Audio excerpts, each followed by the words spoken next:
Menjelang Idul Fitri berburu coklat ben-ben, gawe sandal merah Neckerman. Selamat datang dulur di Podben, podcast BNN, podcast sing paling keren.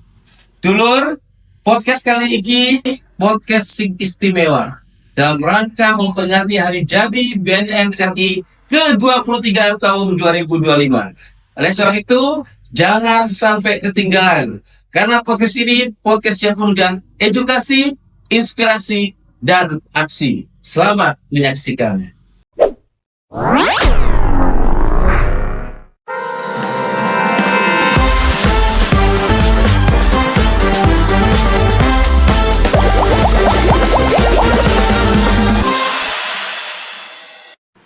Oke dulur, nah saiki wis teko dua narasumber kita.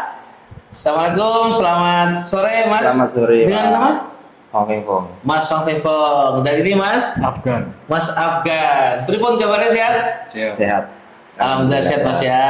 Wah, dulur, dua narasumber ini merupakan orang yang sangat luar biasa, yang mana Mas Fong Fong dan Mas Afgan ini dunia sempat terpuruk ya Mas ya? Sempat terpuruk, bahkan sempat mondok ya Mas ya? Sempat mondok juga. Sempat mondok dulu. Tapi setelah mondok sekarang beliau yang Mas Fong menjadi influencer terkenal di kota Surabaya. Oke, kita coba dulu, kita diskusi dulu, dan Mas Fong mungkin Mas Fong bisa menceritakan dunia seperti apa Mas? Dulunya seperti gak karuan Pak. Telkoran. Ini kan usia piro Mas sampean? Dari usia berapa ya? Dari mulai SMP. Mulai SMP. Iku umur piro kira Mas? Aduh, umur piro ya SMP ya? Lali aku misalnya. Saiki umur 15, 14 segituan. Saiki aku umur hampir 30 tahun. hampir 30 tahun. Waktu Sepang masuk, perjalanan ya? waktu masuk itu aku umur 20-an. Masuk mondok. Masuk mondok. 20 tahun. Sebelumnya ya itu tadi di waktu SMP itu tadi nakal-nakalnya. Soalnya masa-masa remaja. Benar. Nakal-nakalnya usia SMP kelas piro Mas? Berapa? SMP kelas piro nakalnya? SMP kelas 1. SMP kelas 1. Ngapunten satrenge Mas Fong Fong. Panggilnya Fong Fong ya. Oke. Panjenengan tuh nakal, apakah karena ngapunten berasal dari keluarga yang mungkin bermasalah atau gimana? Dari keluarga sih nggak seberapa. Bapak Ibu ada ya? Ada Bapak Ibu. Lingkungannya maksudnya gimana? Lingkungan itu kayak, tapi aku nggak pernah di rumah sih Pak. Jadi kebanyakan aku di luar. Maksudnya lingkungan di luar. Oh. Lingkungan luar seperti di luar rumah. Beda kampung Atau beda kelurahan? Beda kelurahan juga. Berarti sampean dolane gak karo arek sak kampung? Enggak. Malah tuh ke luar kampung. Apa kok senang dolan ambek wong luar kampung? Apa ya? Soalnya mencari teman gitu loh. Mencari teman baru gitu. Itu kan akhirnya salah SMP ya? Dan akhirnya salah pergaulan. Salah pergaulan, masuklah ke dunia narkoba. Berarti sampai SMP kelas 1 wis gawe narkoba? Udah. Jenis apa? Dulu masih itu pil koplo, LL. Harga sewuan. Saya pertama kali kena pil LL itu nanti nang omahe kanca atau nang warung-warung kopi atau apa ngono? Ya di teman-teman ya, teman bermain. Iya, teman bermain. Bukan orang datang, artinya mungkin ada orang datang terus mendekati sampean, nawarkan, enggak. Teman-teman main. Teman sama teman. Itu teman sekolah. Teman luar, Tapi seumuran. Terus pakai pil koplonya berapa tahun? Pakai pil koplo itu sampai kelas 2. Ya sampai seterusnya. Sampai umur Berapa ya? Salah ya 15, 16-an gitu. Berarti sampai kelas 3 SMP. Terus paling ngono SMP mandek, SMP itu mandek aku kelas 2. Kelas 2 mandek. Gak pakai pil koplo. Masih tapi berkelanjutan ke mana-mana. Maksudnya kemana-mana itu apa? Kayak jenis sabu, jenis ganja gitu, ekstasi. Oh, lebih bereksperimen. Awal mulai sering itu maksudnya mencoba-coba. pil koplo, terus coba ke sabu, Ya. terus ke Ganja, ekstasi, gitu. ekstasi, heroin putih Harun Putih masih belum. belum ya. Belum. Itu berarti Alhamdulillah SMP belum. ke SMA. SMA enggak ya? SMA enggak? Enggak. Berarti sampai Jadi- full pakai narkotika kelas 1 SMP sampai kelas Kelas 2. Kelas Habis 2. itu putus sekolah. putus sekolah. Hmm. Oh, berarti kelas 2 SMP metu sekolah. Metu. Metu sekolah jadi apa, Mas? Enggak dari apa-apa. Jadi apa? Tapi ikut kerja sih. Jadi Kerja apa? melok kerja. Dulu aku ngeloper koran. Oh, lo perkoran. Aku dulu ngeloper Oleh koran. piro? Waktu dulu itu mek piro, Pak? Bayaran 20.000 Per hari? satu hari. Satu hari. Terus kamu tuku narkoba? Nah, itu boleh no colongan. Akhirnya nyolong. Akhirnya nyalon. Mlebune kan mesti nang kriminal Oke, ya ini dulu ya. Apa? Ini kono. Ingat-ingetin. Nek nang omahe sampean wis akeh barang-barang sing ilang. Iya, Mas ya. hilang LPG terutama. LPG. LPG. Loh, LPG lebih murah guys sih. LPG jane. Pemane nek wis BPKB ilang yo. Sepeda motor digarekno tanpa ngomong sampai sertifikat dan sebagai hati-hati. Berarti sebagian dari anggota keluarga panjenengan iku wis ono sing ciri-ciri terpapar narkotika bener Mas Agung ya. Jadi jenengan waktu itu sing pertama dicuri iku barang-barang sing nang omah. Kalau barang-barang ndak omong enggak sih, Pak. Terus LPG ku mau LPG sopo? LPG mbiyen masih belum ada sih sing 3 kilo itu ya. Berarti sing pirang Paling kilo? gede iku. Sing paling gede. Pe sopo? Pe tonggo? Dari tonggo ada uang. Cak nemune. Sak nemune Mas ya. Nemune. Karena butuh narkoba itu ya. Benar. Jadi sampai niku golek kerjaan terus nyolong dan sebagainya hanya untuk memenuhi zat tersebut. Zat kimia. Bener ya Mas? Itu sampai umur piro? Sampai umur berapa itu 20. 20. Pas kecekel mandek ya itu wis. Kecekelnya perkara apa Mas? Kecekelnya perkara Kriminal yang lainnya atau enggak, narkotika? narkotika jenis sabu. Tahun piro ya Mas? Tahun 2000 berapa ya? 15. 2015. Terus vonis berapa tahun? Vonis 5 tahun 2 bulan. Menjalani Menjalaninya 4 tahun 2 bulan mondoke nang ndi sampe itu? di Lamongan. Oh, nang Lamongan. Jadi ke Medaeng dulu kan, Pak. Ah. Terus dibuang ke Lamongan. Oh, Di Lamongan paling lama. paling lama. Berapa tahun nang Lamongan? Ya hampir kalau di Medaeng paling 6 bulan. Ah. Selebihnya di Lamongan. Di Lamongan. Itu dulu sisi masa lalunya Mas Pak Peko. Sekarang kita beralih ke Mas Afgan. Nah, Mas Afgan ini mohon maaf Mas, dari keluarga yang baik-baik saja kah atau keluarga berkerumun? Alhamdulillah dari keluarga yang baik-baik aja. Baik-baik saja ya, Bapak Ibu utuh. Terus sama SD, SMP, SMA, anak yang mohon maaf seperti Mas Afgan bermasalah kah atau anak berprestasi? Tidak, ya Alhamdulillah berprestasi Pak. Berprestasi. Prestasi yang paling menonjol di usia SMP, SMA apa Mas? Saya lebih ke atlet sih, lebih ke pertama jadi hobi, Ya. jadi ke sepak bola dan futsal. Sepak bola itu profesional atau apa tarkam? Awal sih amatir Pak. Amatir, Dari terus? amatir dari sekolah sepak bola, terus merambah ke amatir, jadi ke liga amatir di Jawa Timur sih. Oh, berarti masuk divisi ya Mas ya, liga ya? Iya. Divisi berapa? 1, 2, 3, 4? Dulu 3, Divisi 3. Berarti klub ternama ya Mas ya? ya salah satu klub ternama di Jawa Timur. Itu masih bersih. Masih bersih, terus lambat laun dari lingkungan Pak. Dari circle sih, lebih ke circle, terus coba-coba, baru akhirnya terjerumus. Mas Afgan, itu sampean pertama kali gawe narkoba, itu kan katanya teko circle ya, teko Iya. lingkungan. Itu lingkungan apa? Lingkungan atlet kah? Atau lingkungan pertemanan atau gimana? Awal dari lingkungan pertemanan, pertama itu coba-coba itu. Konco apa? Konco pemain sepak bola atau konco apa? Awal itu dari pemain sepak bola. Oh, sesama konco pemain sepak bola. Baru ini menarik dulu ya. Ini menarik. Kenapa? Iki Mas Afgan iki masuk kategori anak yang baik-baik. Ya Mas ya? Ya. Bahkan anak berprestasi sampai masuk ke atlet profesional dulu. Namun ternyata ya jenenge menungso ya. Karena itu Indonesia disebut dengan darurat narkoba. Narkoba itu wis masuk nang ndi. Arek sing berprestasi, sing kudune saiki bela timnas ya paling Mas ya. Kudune bela timnas.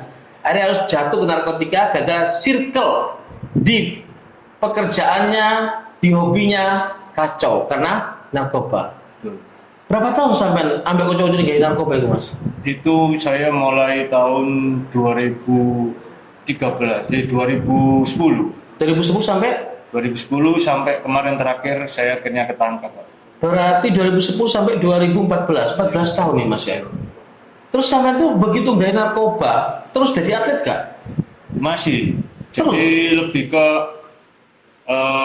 doktrinnya itu lebih ke stimula, Pak. Oh. Stimula lebih Iya. itu sih lebih kuat. Jadi ku apa jenenge ya lingkungan sampai itu anggap udah gak bisa bae ben awakmu tambah Iya. kenceng melayune iso ngegol apik ngono dadine. Iya, betul, Pak. Wah. Iki dulu ya. Iki nek di kanca sing toksik yang ngene iki dadine ya. Iya, Pak. Kudune saiki gawe wah Garuda di dadaku alah. Kok iya nih maksud saiki ya. Tapi gak apa. Terus sampean main ya, terus sampai ke Liga Nasional. Enggak, tidak. Mandek, Di kok rekor. mandek? Ya awal sih akhirnya ke fisik, Pak. Setelah saya memakai atau mengonsumsi narkoba lebih ke fisik, lebih berkurang. Seharusnya kita bisa menjaga pola makan, pola hidup, pola tidur. Karena kena narkoba kan akhirnya kehidupan kita kebalik. Karena kebalik itu Efeknya apa? Sing sampean rasakan saat sampean pakai atlet bagus nih terus kena narkoba sing dirasakan apa? yang utama itu nafas, Pak. Kenapa nafasnya? Kan ketahanan untuk sepak bola atau futsal itu kan lebih ke pernafasan. Kita bisa ngatur nafas. Kalau misalkan kuda kita kemasukan narkoba itu lebih ke kasarannya kalau orang Jawa itu ngongklo. Oh, ngos-ngosan. Iya, ngos-ngosan itu. Ngono ya Mas ya. Iya, betul. Terus akhirnya sampean mandek jadi atlet.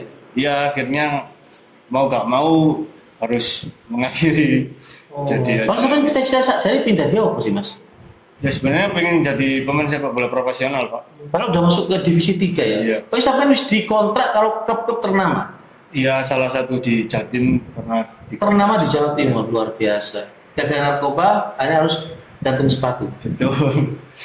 Terus setelah nggak jadi atlet itu jadi apa semen? Ya, saya setelah penangkapan, saya akhirnya makanya itu ada tanggal merah tanggal lapis itu nggak ada di kalender, Pak. Oh, Ya, ya. mungkin ini teguran dari yang di atas, terus saya jadi lebih baik. Tapi alhamdulillah kan saya perbedaannya sama Mas Wang Kengkongan, saya tidak sampai ke bui sampai ke penjara. Oh, sampean ditangkap terus Direhabilitasi Direhabilitasi. di salah satu rumah rehabilitasi sosial di Surabaya. Oke, dulur, itu menarik. Mau gue ya Mas Bang Fengfong kalau Mas Afgan wis menceritakan. Ceritakan awal mula mereka itu kena narkoba. Ini dua sisi yang berbeda. Mas Feng Fengfong ket SMP bermasalah sehingga harus putus sekolah ya Mas ya. Harus putus sekolah, hanya masuk bui. Sementara Mas Afgan itu anak baik-baik, anak berprestasi, karena masuk ke circle yang salah akhirnya harus jadi seperti ini. Para wong tua waspada. Anak yang berprestasi di sekolah tetap harus dijogo ya, ditata, diawasi. Ojo sampai wong tua lengah. Nek wong tua lengah karena mungkin anak saya wis berprestasi ki, wis masuk sampai atlet ternama. Terus wong tua lengah gak ru, nek nang jerone iku ono mafia-mafia sing jahat sing ingin menghancurkan masa depannya. Sehingga harus menggantungkan sepatunya sebelum cita-cita itu tercapai. Lagi menarik tadi Mas Afgan menyampaikan Mas Afgan itu wis tau direhab. Nah, ini sebenarnya apa Mas? Rehab rawat jalan atau rawat inap? Rawat ini apa? Rawat inap. Nah, rawat inap itu direhab itu kayak apa sih Mas? Di rawat inap saya alhamdulillah mendapatkan sebuah pelajaran yang sangat berharga bagi saya untuk benar-benar berhenti dan clean dari narkoba. Selain pola hidup, di rehab itu kita diajarkan pola hidup yang sangat sehat. Terus kedua, pola hidup yang sangat teratur seperti pola tidur, pola makan, gimana kita berinteraksi sosial.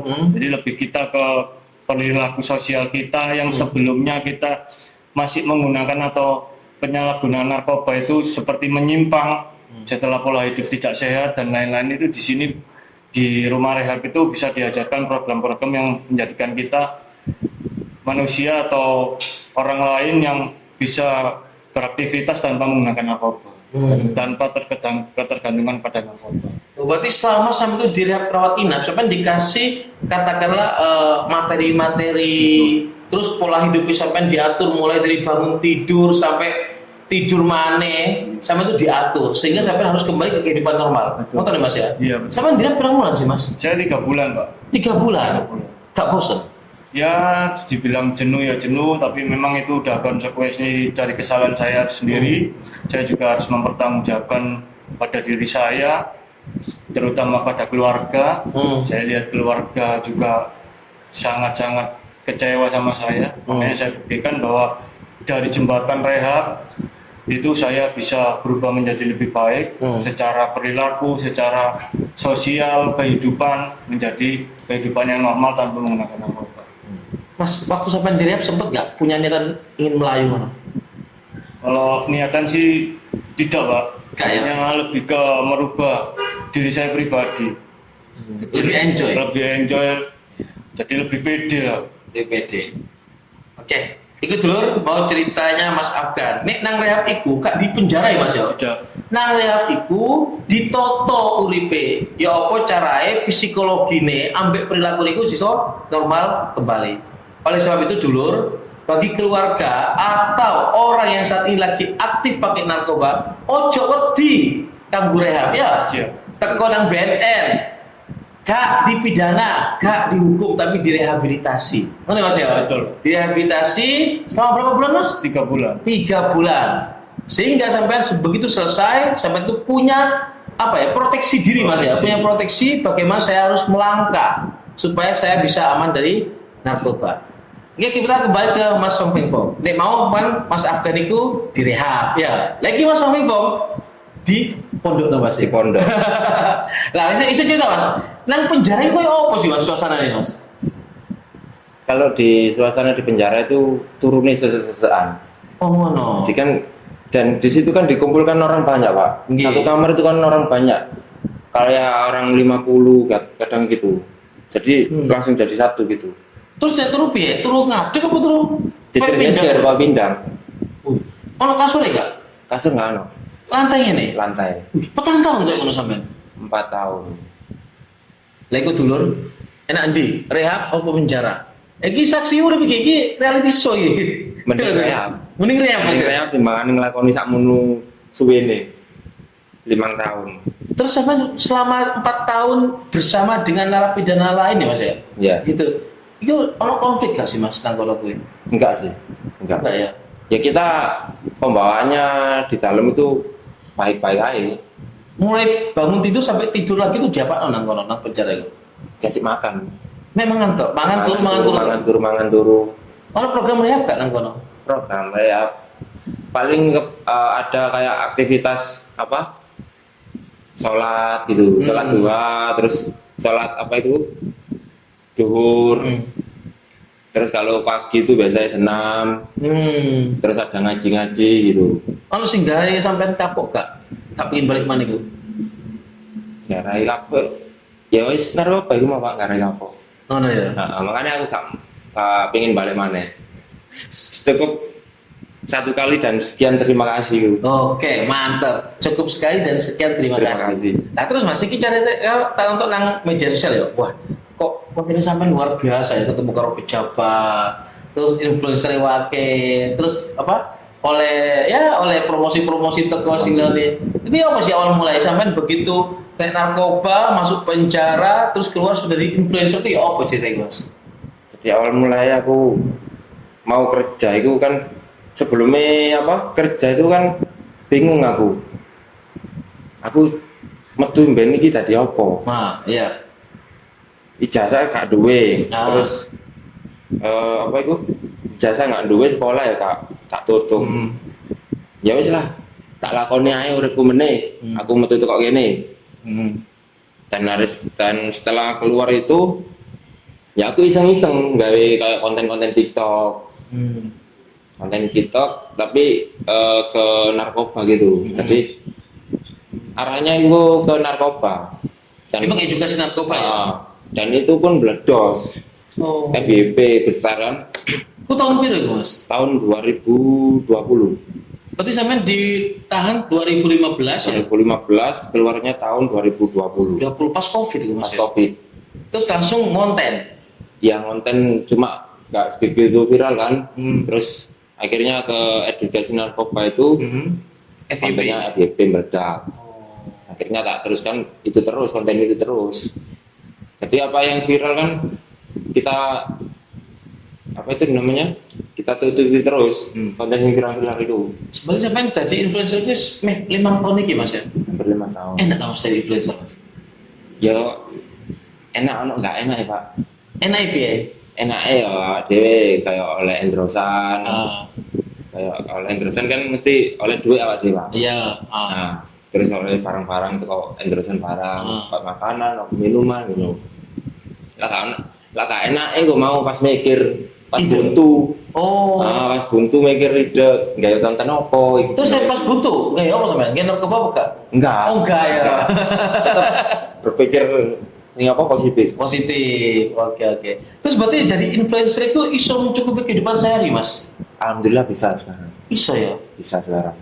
Luar biasa. Pak, cuman tuh influencer nasional kah atau lu ke kota Surabaya atau gimana? Enggak, aku sih kurang begitu besar ke internasional. Kak nyoba. Di Surabaya. Oh, kak nyoba gabung dengan teman-teman influencer Lione ngono. Ada. Kayak di apa? Di luar kota itu ada temen sama influencer juga. Gitu ya Mas ya. Terus kedepannya pin apa Mas sampean? Kedepannya ya pengennya buka usaha sih, kayak pengen ada usaha gitu loh, biar gak biasanya kan kalau kita ke influencer terus kan nanti ada matinya gitu loh. Betul ya. Tapi kita kalau ada usaha lagi kan enak, jadi bercabang-cabang gitu loh. Ya, biasanya kan orang terkenal di nama kan di merek nih. Nah tinggal merek kaos Pang Feng Fong umpamanya kan kayak mana toh? Udah punya ide tuh. Udah ada. Sudah dirintis dimulai tuh? Udah tahun 2023. Udah mulai? Bikin kaos itu. Oh no, Ada. saya Ada. Enggak kan? Enggak. Oh enggak. Kaos itu apa? Pang Feng Fong sama Sopo Telepon itu. Mas mau ke iki dulur ya, Mas Pang Feng Fong iki dulur. Iku konten kreator, influencer, sing konsisten memberikan edukasi terhadap bahaya narkoba. Betul Mas ya? Oke, kita kembali ke Mas Afgan. Mas Afgan, ini sampean barusan selesai rehabnya. Barusan, Pak. Terus langkah kehidupan ke depan bagaimana? Langkah kehidupan, menjalani kehidupan dengan normal, terutama nyari pekerjaan lagi. Setelah dari saya terjerumus di narkoba, semua kan mulai cita-cita juga hilang semua, Pak. Planning juga hilang. Jadi lebih ke depannya ini setelah saya keluar dari rehab, menjalani aktivitas dengan normal untuk mendapatkan pekerjaan atau usaha sendiri sama menjalani rumah tangga. Gitu. Sebenarnya mau nikah ya Mas ya? Iya. Luar biasa. Ada Mas Feng Fong udah punya istri? Belum. Cuma pasangan. Oh, oke. Semoga semuanya dua-duanya mempunyai keluarga yang sakinah mawaddah warahmah. Amin. Nah, ini Mas, ini bentar lagi ya, BNN tanggal 22 Maret. Itu ulang tahun, Mas. Ulang tahun ke-23. Nah, kita perlu testimoni, perlu pesan dan kesan. Walau bagaimanapun juga kan Mas Afgan, Mas Pang Feng Fong itu kan merupakan keluarga besar dari BNN. Karena Mas Afgan mungkin melalui mitra rehabnya BNN sehingga sudah menjalankan rehabilitasi. Mas Pang Feng Fong juga mitra partner BNN di media sosial. Nah, ini monggo Mas berikan pesan dan kesan terkait dengan ulang tahun BNN yang ke-23 tahun 2025 ini. Silakan Mas. Ya, tentunya untuk BNN Kota Surabaya semoga sukses selalu, dan untuk memberantas narkoba di Surabaya maupun di luar kota kan juga bisa kan ya Pak ya? Bisa. Yes, penting bersinar itu tadi bersinar bersih tanpa narkoba. Oke, mantap. Terus dari Mas Afgan, apa Mas pesannya buat BNN Mas yang mau merayakan ulang tahunnya ke-23 tahun 2025 ini? untuk BNN, selamat ulang tahun untuk BNN, dan selalu di garda terdepan untuk memberantas dan untuk memerangi narkoba di kota Surabaya atau sekitarnya, dan jaya terus. Oke dulur, iki ae usaha kita untuk memberikan informasi realitas terkait dengan korban-korban penyalahgunaan narkotika. Pesan kami, ojo wedi untuk datang rehabilitasi. Lebih baik rehab daripada masuk penjara. Sampai jumpa mana di acara Podben selanjutnya, di episode yang lebih menarik lagi. Saya Singgi Widi Batomo sebagai host di acara Podben Podcast BNN. Mohon maaf jika ada salah kata. Wallahul muwaffiq ila aqwamit thoriq. Wassalamualaikum warahmatullahi wabarakatuh.